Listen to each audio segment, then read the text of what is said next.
Amazing কি পরিমাণে আল্লাহ তাআলা যে আমাদেরকে ক্যাপাসিটি দিয়েছে, আমাদেরকে যে কত প্রিভিলেজ আল্লাহ তাআলা আমাদেরকে দিয়েছে আমরা জানিই না।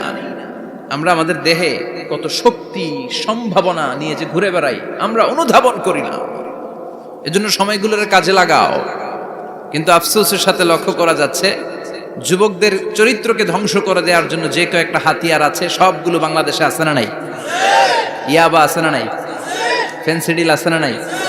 হিরোইন আছে না নাই? মারিজুয়ানা আছে না নাই? এই ফেন্সিডিল ইয়াবা আগে শুনতাম ইউনিভার্সিটির ছেলেরা খাইতো, এরপরে নাইমা আসলো কলেজে, এরপরে হাই স্কুলে, এখন প্রাইমারি ছেলেদের হাতেও ইয়াবা ঢুকছে। চিল্লা এখন ঠিক কি না? দেশের যুব সমাজ আজকে কোথায়? পর্নোগ্রাফি, এক একটা মোবাইল এক একটা হিন্দি সিনেমার কারখানা। ইন্ডিয়ান নায়িকাদের কোমর দুলানো ডান্স আছে না নাই? স্মার্টফোন নিয়ে ছেলে স্মার্ট হয়, কিন্তু ইমান আখলাক চরিত্র সব শেষ। অপরাজনীতি, রাজনীতির নামে মন্দ খারাপ প্রতিহিংসামূলক ছাত্র রাজনীতি, নেতারা এই যুবক ছেলেদেরকে ইউজ করে, ওর বিরুদ্ধে ও মার, তুই ওরে মার, ওনারা থাকে অন্য জায়গায়, আছে না নাই? এভাবে আমাদের দেশের ছেলেদের চরিত্র, তাদের সম্ভাবনাকে আমরা নষ্ট করে দিচ্ছি। যুবক ভাইয়েরা, in the day of judgement, কিয়ামতের কঠিন ময়দানে আল্লাহ তাআলা 7 শ্রেণীর ব্যক্তিকে তার আরশের নিচে ছায়া দিবেন। এর মধ্যে এক শ্রেণী হচ্ছে তোমরা যারা যুবক, শাবুন নাশাআ ফি ইবাদাতিল্লাহ, ওই যুবক যারা তাদের যৌবনে তাদের সময়টা, তাদের দিন, তাদের রাত তারা আল্লাহর ইবাদতে কাটিয়েছে। সুবহানাল্লাহ পড়েন। 7 শ্রেণীর মধ্যে 2টা শ্রেণী হলো যুবক। একটা হলো যৌবন সময়ে যারা আল্লাহর ইবাদতে রাত কাটায়, সময় কাটায়।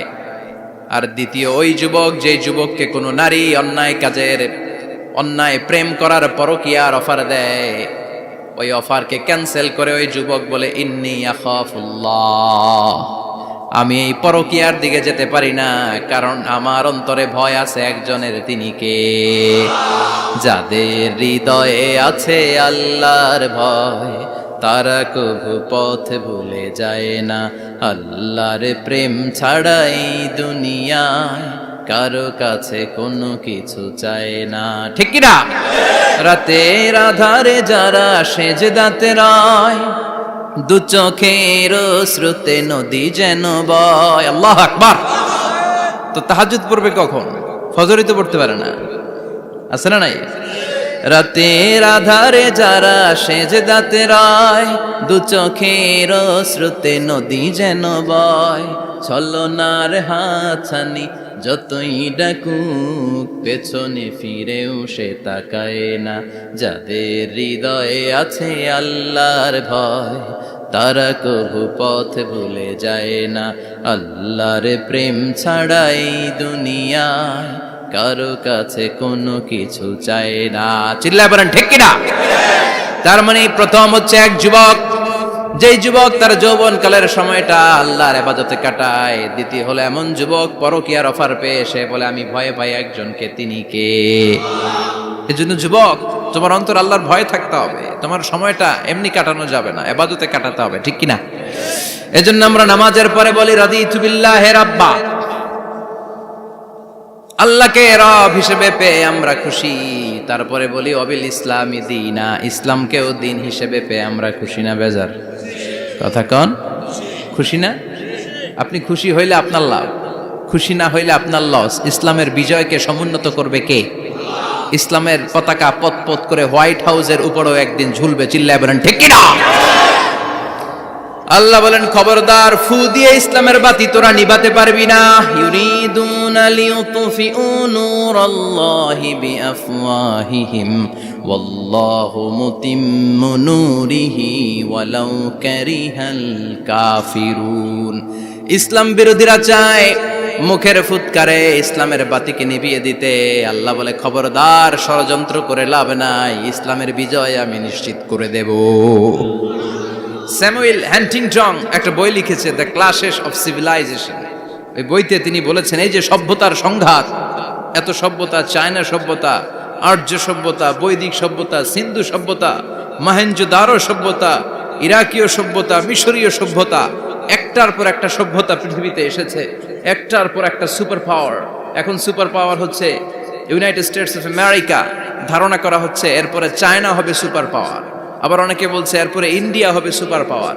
এভাবে একটার পর একটা সুপার পাওয়ার যাওয়ার পরে সর্বশেষ যে সুপার পাওয়ারটা পৃথিবীর বুকে মাথা উঁচু করে দাঁড়িয়ে থাকবে সেটার নাম হচ্ছে ইসলাম।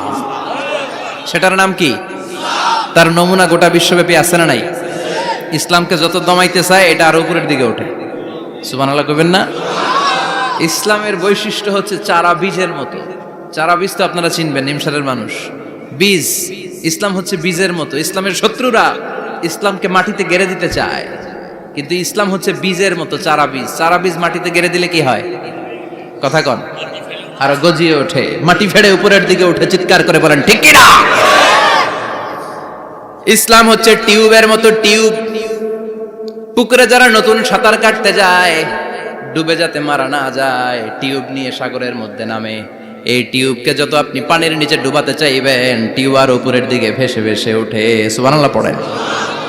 ইসলামরে তো ওরা চিনে নাই। ইসলাম হচ্ছে চারা বীজের মতো, ইসলাম হচ্ছে টায়ারে টিউবের মতো। এটারে যতই নিচের দিকে নামাইতে যায়, এটার বৈশিষ্ট্য হচ্ছে এটার ধাক্কা মারলে এটার উপরের দিকে ওঠে। সুবহানাল্লাহ কইবেন না? গোটা বিশ্বব্যাপী আজকে ইসলামের গণজোয়ার, হাজার হাজার লোক কালিমা পড়ে মুসলমান হচ্ছে। গত কিছুদিন আগে আফ্রিকাতে এক লোক এক গ্রামের কয়েক হাজার মানুষকে এক ময়দানে দাঁড় করিয়ে একসাথে শাহাদাতের বাণী পাঠ করিয়ে মুসলমান বানায় ফেলছে। এই আফ্রিকার বুকে এতদিন আমেরিকার কাজ ছিল, এটারে বলে তানসির, ক্রিশ্চিয়ান মিশনারি।